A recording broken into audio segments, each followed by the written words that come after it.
My story, the unraveling of trust. Hello, everyone. I'm seeking your opinion on my situation. Let me begin by providing some background about my life and then explain my issue. I am currently 34 years old and my wife, Laura, is 31. We've been married for a little over 8 years and have been a couple for 10.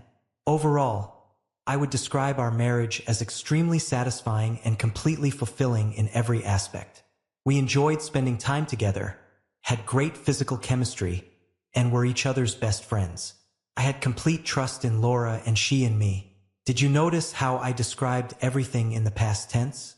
You'll understand why in a moment.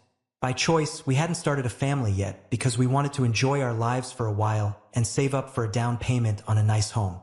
We purchased the house last year, and this year we had planned to start our family. However, that's definitely not going to happen now.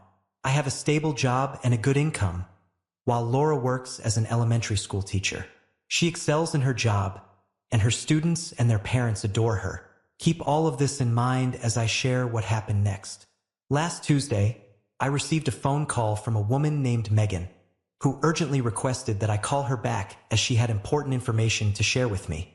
I didn't recognize the name, and I suspected it might be some kind of scam, so I deleted the message. Typically, when I receive such calls, I also block the number, but this time I forgot to do so. Later that day, I received another call from the same number, and I allowed it to go to voicemail. In the voicemail, Megan identified herself as the spouse of a former colleague of my wife, who had recently passed away. She mentioned that she had some crucial information to convey and urged me to call her immediately. I didn't recognize the names of either of them, but I thought perhaps she was attempting to contact Laura to relay the news about his passing. I closed the door to my office and dialed her number from my personal cell phone. She answered promptly and didn't waste any time getting to the point. She first introduced herself and then proceeded to inform me that her husband, Mark, had recently succumbed to cancer after battling it for over a year. I expressed my condolences, took note of his name, and assured her that I would inform my wife about his passing.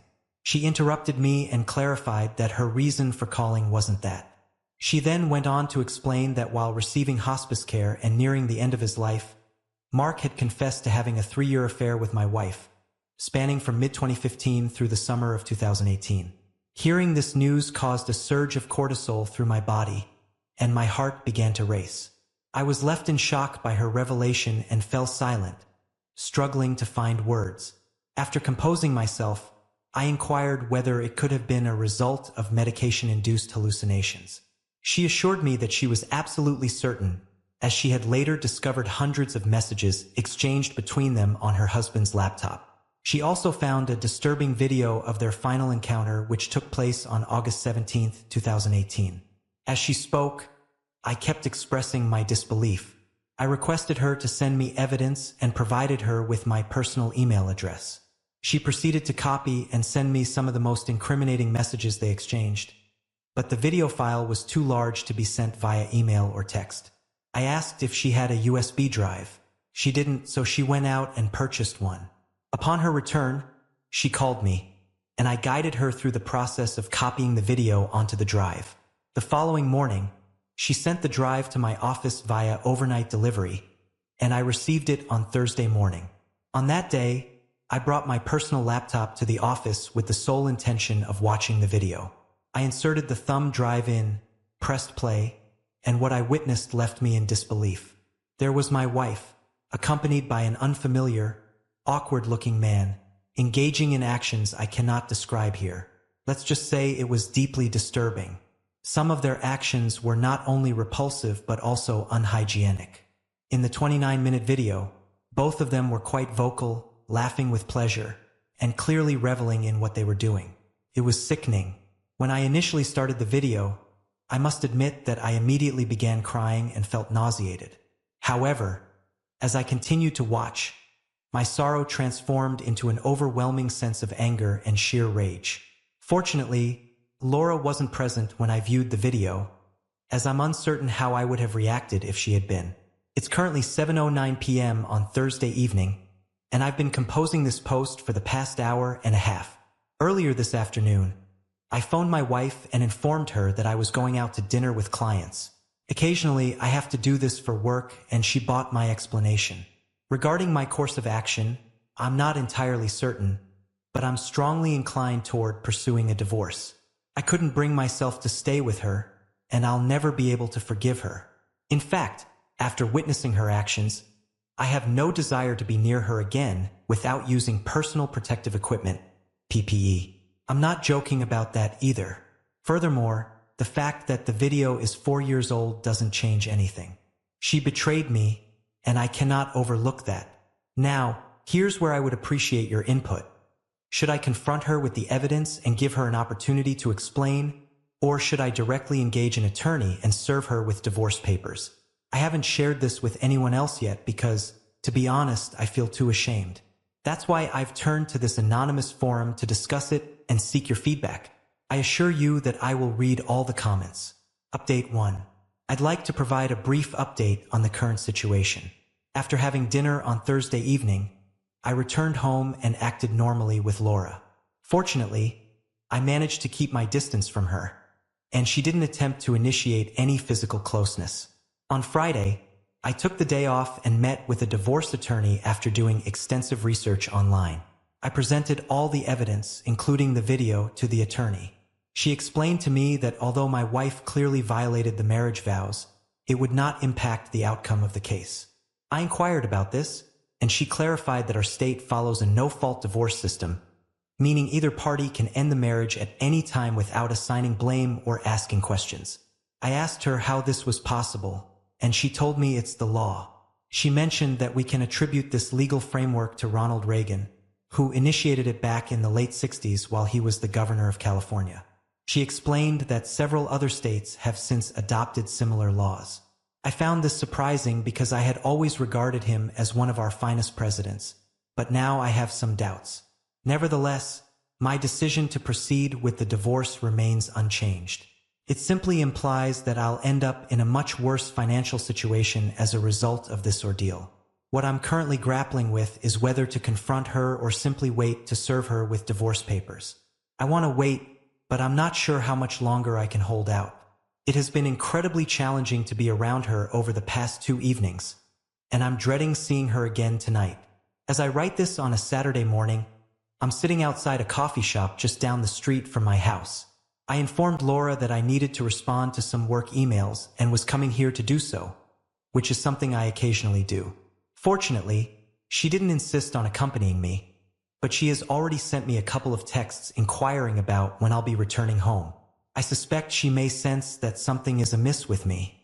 That's the extent of my update for now. Second update. It's Sunday morning, and once again, I find myself sitting outside a coffee shop, but this time I'm 20 miles away from my home. About a week ago, I reached a breaking point and confronted Laura about her affair. I couldn't hold back any longer, so I did it last Sunday morning. I managed to get through Saturday because we went to the museum and had dinner with another couple, so I didn't have to spend much time alone with her that night. We were both too tired from the day to attempt any kind of intimacy. The following morning, while we were in the kitchen and she was making coffee, I made the decision to confront her. Perhaps I shouldn't have done it then, as I was feeling irritable and filled with anger, but I went ahead. I asked her if she knew a certain person, her affair partner, named Daniel. When she heard his name, she turned and looked at me with a surprised expression. Initially, she said no, but then admitted that he was a science teacher at the junior high. With my tablet in front of me, I mentioned that I had read about his passing due to a serious illness. She responded, saying it was awful and that he was so young. She continued, mentioning that she didn't know him well, but was aware he had a wife and son. I let some time pass and observed her. After she sat down and served me coffee, she appeared anxious and on edge, frequently glancing at her smartphone. After a few minutes, I asked if she had ever collaborated with this man in any way. She looked at me in frustration and replied with a firm, "No." Then she asked why I was inquiring about him. I responded by asking if she was absolutely certain, to which she affirmed with a confident yes, and acted as though my question was unreasonable. At this point, I was fed up with beating around the bush, so I decided to be direct. I informed her that I had evidence of her 3-year affair with this man and demanded that she come clean immediately. She inquired about what I was talking about, and I told her that she knew exactly what I meant and should stop pretending otherwise. Her response was to burst into tears and ask how I had found out. I told her that the method wasn't important, but I had all their love messages as proof. She attempted to gaslight me, claiming that those messages were merely part of a fantasy roleplay and that nothing physical had ever occurred between them. I interrupted her and asked her to repeat herself, and once more, she insisted that there had been no physical contact. I then showed her the video of them together and pressed play, which caused her to lose her composure. She transitioned from denying any wrongdoing to apologizing and stating that it had all taken place 4 years ago, and she had since changed as a person. Afterward, I stood up, left my seat, and walked out to the patio with her trailing behind me. She was crying and pleading with me to talk, but I expressed my desire to be alone. She continued to cry loudly and raised her voice, repeatedly saying, "Please, please." To avoid causing a scene in our neighborhood, I returned to the house. By that point, I was becoming increasingly angry and went into the bedroom to start packing. She tried to pull me away and hugged me in an attempt to prevent me from leaving. I warned her that if she didn't release me, I would send the video to her parents. Upon hearing this, she promptly let me go and lay on the bed, crying and repeatedly apologizing. I completed my packing and left the house. When she asked where I was headed, I informed her that I'd be staying in a hotel for a while. I left her there crying and drove away. I drove to the same coffee shop where I am today, just down the road from my office. From there, I made a reservation at the hotel across the street and spent the morning contemplating my next moves. Throughout this period, Laura persistently called and texted me, but I didn't respond until I checked into the hotel at 3 p.m. During the call, which lasted nearly 2 hours, I informed her that I intended to divorce her and she should get prepared for it. The rest of our conversation was filled with her pleading with me and trying to change my mind. At one point, I asked her to explain her relationship with her affair partner. She stated that they both shared a specific disturbing fetish and that was the extent of it. She explained that their physical actions held no emotional significance, attempting to prove it by criticizing the man's appearance. She insisted that I could see from the video how unattractive and emaciated he was. She argued that it was evident she would never leave me for him and their meetings were solely to satisfy the shared fetish, which she claimed she no longer had. In response, I suggested that she might have serious mental issues and advised her to seek professional help. Perhaps unwisely, she immediately embraced this statement and admitted that she might be insane for her actions. She then transitioned to emphasizing that all of this had occurred over 4 years ago, and she hadn't thought about being with anyone else since. I countered by asserting that the only reason she ended the affair was that her affair partner moved 5 hours away to take a position in another school district. She attempted to convince me that she had ended it long before that, but I pointed out that the video was recorded the day before he and his family left town. She had no response, and it became clear to me that my wife was not only a cheater but also a habitual liar. On Monday of the past week, I met with my attorney to inform her of the weekend's events and express my desire to expedite the divorce process. She agreed to proceed and recommended that I cease all direct contact with my wife, directing all future communications through her. She also cautioned against confronting my wife without witnesses, emphasizing the potential risks. She mentioned that she has dealt with numerous instances where husbands were wrongly accused in similar situations. I took her counsel seriously and informed her that I would follow this approach moving forward. So that's the current situation. Everything has unfolded rapidly, and I haven't had the opportunity to grieve the end of my marriage. I don't feel too terrible at the moment, but I'm aware that it will catch up with me eventually. Third update. Once I granted my attorney the permission to fast-track the divorce, I shared the news with my family, and they expressed shock and disappointment in Laura's actions. Their primary concern was my well-being, and I reassured them that I was coping. Nevertheless, they decided to visit me for a few days the following week. The following day, my mother-in-law, Carol, called me and apologized for her daughter's behavior. She inquired if there was any chance I might reconsider or take some time to think before proceeding with the divorce. I explained that I had already made up my mind and now just wanted an amicable divorce to move on. She understood my position, and we ended the call on good terms. During the following week, my parents arrived in town on Thursday and checked into the hotel where I was staying. I took Thursday and Friday off work to spend time with them, and we enjoyed sightseeing during the day and dining out at night. On Saturday morning, my mom informed me that my in-laws had reached out and wanted to meet my parents for lunch.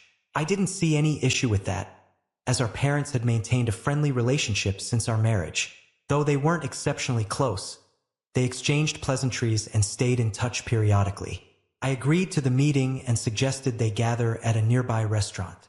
While they were there, my mom called me and relayed that my in-laws wanted to see me. I invited them to come over to the hotel and we arranged to meet on the back deck by the pool. We gathered, and it was pleasant to see them. My in-laws were not insistent at all. They expressed genuine apologies and concern for my well-being. During our visit, they were considerate and didn't attempt to persuade me to reconcile with their daughter until near the end of our meeting. At that point, Carol asked if there was any chance of forgiveness in continuing the marriage. I regretfully informed her that there wasn't any possibility. She accepted my response, acknowledging that she had to make the effort at least. I assured her that I understood her perspective. We exchanged hugs, bid our farewells, and they departed. That concluded our meeting. Now I must await the scheduling of the hearing to bring closure to this chapter and move forward with my life. Final update a year later.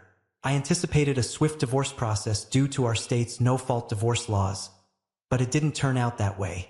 I had to wait nearly 9 months for the hearing. I also mistakenly believed that no-fault divorce meant a simple 50-50 split, but that wasn't the case. Despite covering 70% of the bills and contributing 85% of the assets, I still had to pay alimony. Instead of a 4-year alimony obligation, my attorney negotiated an additional lump sum payment of $29,000, paid to Laura after we sold our house. Felt unfair to me. My attorney explained that I could have protected the assets I owned before the marriage, but my mistake was adding my wife as a joint owner right after we wed, resulting in a 50/50th split. All of that is in the past now, and there's nothing I can change about it. I'm just relieved that it's all behind me, and I'm a free man now. Regarding Laura, we remained civil throughout the process, although she continuously asked for a second chance right up to the divorce and 4 weeks afterward. She claimed to be infatuated with me and persistent in her pursuit. She hasn't been overly intrusive, but every few weeks, she sends me a text reminding me that she still thinks about me and that she'll always be available if I change my mind. The strangest thing she asked last week was whether I'd be willing to have a child with her. I told her no, as we're divorced. She then inquired if I would be a biological material donor so she could have a child using my genetic material. I told her firmly that it's not going to happen, and if she wants to have a child, she should consider another relationship or explore the option of a donor. She insisted that she doesn't want another man, and if I won't be the father, she won't have children. That text exchange left me deeply concerned, and I hope she reconsiders her stance. While I do care about her well-being, I believe I'll need to cease communication with her. The next time she reaches out, I plan to convey this message in a firm but gentle manner. Meanwhile, I intend to contact her parents and inform them about her recent behavior, hoping they can discreetly intervene and help resolve the situation. That's the update for now. I may have lost half of my net worth, but at least I've regained my freedom. Alright, that was a fun story. Now let's move on to another exciting one. Stay tuned and let's dive in. A game of betrayal. It all began when my mother, Sarah, came to visit me at school, as she always did. She stayed in a nearby hotel during her visit. While we were having dinner, her phone kept receiving messages. At one point, when she thought I wasn't watching, she took out her phone and began texting someone, sharing her hotel location and room number. This surprised me, and my heart started racing. After dinner, I pretended to head back to my apartment while she went to her hotel room. In reality, I drove to a quiet, secluded place and started crying.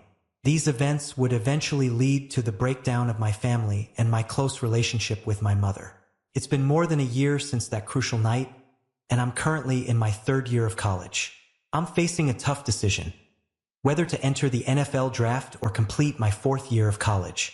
My college coach is urging me to finish my degree, but I can't help but feel it's more for his benefit than mine. Deep down, I know that the best choice for me is to pursue an NFL career and start making a living. I really miss having my mother by my side, especially during my football games. When I was just 14, she never missed a game, not even a practice. I could always rely on her to be in the stands, cheering for me, whether it was a cold winter day or a hot summer afternoon. She was my most devoted supporter. However, things changed when I discovered that she started a relationship with two of my teammates during an away game. It was incredibly embarrassing and made me consider leaving the program. Even though our relationship soured, my father, who had always been in the background and hadn't played a very active role in my life, encouraged me to stay on track. After the conflict, I decided not to let my mom attend any of my games. It was challenging, and it took a while to get used to her absence in the stands. To understand how this all started, let me give you some background. I have two older sisters, and I grew up in a household with both parents. My dad, James, was a workaholic, and my mom, Sarah, worked part-time as an accountant while also being a stay-at-home mom. When I was about 14, I began to notice that they were gradually drifting apart.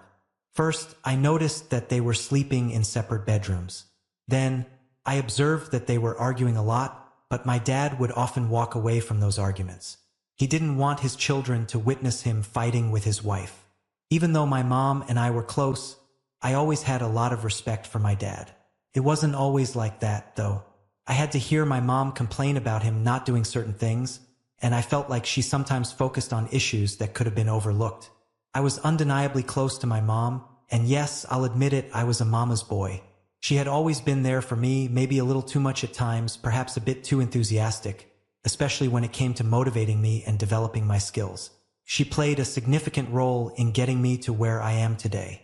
I give her credit for attending all my games and practices. I always knew she'd be there, cheering me on. I'm not saying my dad wasn't present. He was. He's the silent type, and when he wasn't working, he enjoyed taking me into the woods. My dad has consistently provided guidance and support, but he allowed my mom to take the lead at home and in raising me. He did this mainly to avoid conflicts with her. When it came time for me to choose a college for football, my mom played a significant role in the school I ultimately selected. I was a highly sought-after recruit with multiple scholarship offers, and I depended on my mom to help me make the right choice. She made a wise decision because the program I'm currently in suits me well. My college was several hours away from home, and my mom would visit me in college, staying in a hotel at least once every 2 weeks. At first, I thought she was coming to watch my games or attend away games, but it turned out there was more to it. If she hadn't gotten involved with my teammates in an embarrassing way, everything might have been okay. Looking back, I can see that my mom and dad's relationship was deteriorating, mainly because my mom had become excessively controlling over my dad. She might have played a role in him becoming a workaholic. As their relationship became strained due to her influence, I used to think that my parents hadn't divorced yet because they were waiting for me to move out. But even after I left, I expected them to eventually split up. However, they didn't. My mom is an attractive woman, and I've always been aware of that, partly because she would remind my dad of what a catch she was. And she was right. I noticed my friends talking about my mom and the interest they showed in her since high school. At first, it was embarrassing, and I didn't like the attention she was getting. I wished she wouldn't come to my games, but I eventually got used to it. I saw coaches and players looking at her and asking me about her, finding reasons to start conversations with her. Everyone was always respectful, and she would dismiss it. I never in a million years thought she would consider being unfaithful to my dad. I'm not sure why I thought that way, but I had always looked up to her. Everything changed in my second year of college when we had a game. My school was in the Southeastern Conference, and it was during this time that things took a different turn. I won't provide specific details about my position or the school I attended because I'd like to remain anonymous. I was one of the top players on my college football team, and it seemed like a sure thing that I would make it to the NFL. People admired me, and as college athletes, we had the chance to invite our family members to our games, even when we played away from home. For this specific game, my mom and older sister were supposed to come and support me, but my sister had an exam and couldn't make it. My dad, as usual, didn't attend my away games due to his busy work schedule, and he and my mom often didn't get along. They argued a lot, so he preferred to avoid the games. We were on the road for about a week, and what struck me as odd was that I didn't see my mom much during that time. This was unusual because she had joined the trip to support me. I assumed that she must be busy with work, and I appreciated the fact that she made the effort to be there for me, even though she had work commitments, something I believed my dad wouldn't do. It wasn't until a week later that I started hearing rumors from a teammate that one of my fellow teammates had been involved with my mom. Initially, I thought they were just trying to mess with me or tease me, as we often did to each other to mentally challenge one another. Additionally, many players were envious of me because they knew I had a promising future in the program, so I dismissed it, thinking it was merely psychological games. However, the rumors persisted, and I began hearing that two other teammates had also been romantically involved with my mom around the same time. Despite this, I hesitated to confront my teammates because, once again, I found it difficult to believe. It's worth noting that it wasn't uncommon for family members to travel long distances to attend their son's games. I wasn't the only one. Almost all of my teammates had family members who came to watch our games, and most of us came from out of state. Everything took a different turn for me one day. As I walked toward my mom after a game, I noticed that she was texting and had a smile on her face. When I approached her, she quickly tried to hide her phone, but her body language made it evident that she was concealing something. Later, during dinner at a restaurant that evening, her phone kept buzzing, and she couldn't divert her gaze from it. At one moment, she must have thought I wasn't paying attention, perhaps underestimating how much I'd grown. I observed her texting someone her hotel location and room number. It seemed like she couldn't wait to finish dinner, even though she had previously used the excuse of needing to go to bed early. However, this time was distinct because I had just seen that text message meant for someone else. Previously, I didn't mind cutting dinner short with her since I had my own commitments, friends, and even girlfriends who invited me to various events. We exited the restaurant, and she gave me a hug before rushing to her car. I was left feeling bewildered and uneasy because I couldn't grasp what she was doing. That's when it struck me that this wasn't the first instance of her behavior like this. It felt like I was experiencing déjà vu, and I felt betrayed. It was as though all along, she had been coming to my school not to visit her son, but to be with someone else. When I discovered that my mom was being unfaithful to my dad, a whirlwind of emotions overwhelmed me. Initially, disbelief washed over me like an icy wave. It was impossible to comprehend that the woman I had admired and loved my entire life, my own mother, could betray my dad in such a manner. As the shock faded, anger flared up inside me. I was furious with her for jeopardizing our family, for betraying my dad, and for putting me in the middle of it all. Anger also swirled towards the teammates involved for breaking a trust one didn't even realize was at risk. Sadness and pain followed as I experienced a deep sense of loss. The family that I had always known, the stability that I had taken for granted, was now shattered. It was as if a piece of my heart had been ripped away, leaving an ache that felt insurmountable. Confusion gnawed at me. I had so many questions: why she did it, how long it had been happening, and how I could have been so unaware. I felt like I was lost in a maze of secrets and desperately wanted to understand it all. Guilt also crept in. I wondered if I could have done something differently, if I had missed any signs, if I had played a role in this situation. It was a persistent, self-doubting feeling that was hard to shake off. All these emotions tangled together, creating a tumultuous storm inside me. I was caught in a whirlwind of disbelief, anger, sadness, confusion, and guilt, all while trying to come to terms with a shattered reality. It was an incredibly painful and bewildering experience that left a lasting impact on me. I got into my car and made it seem like I was driving away, but instead, I headed to a secluded place. My mind was racing with thoughts, and the more I dwelled on the situation, the angrier I became. I had always thought my mom was visiting her son, but now doubt clouded my perception. I wasn't sure if she had come to see me or someone else. With each passing moment, a surge of anger built up inside me. My anger wasn't solely directed at my mom, but also at the other person involved, whom I suspected to be a teammate. It made me question whether the rumors I had heard for months were actually true. It felt like everyone was mocking me, and I couldn't shake the thought that she might have yielded to advances from students and staff members over time. I wasn't always keeping a close watch on my mom during the game or when she visited me. My focus was on the game, on the ball. After all, she's an adult, my parent, and she's married. Honestly, if she had chosen to divorce my dad and be with someone else, I wouldn't have been too upset about it. What bothered me the most was that she was doing this right here, in a place where people knew me well.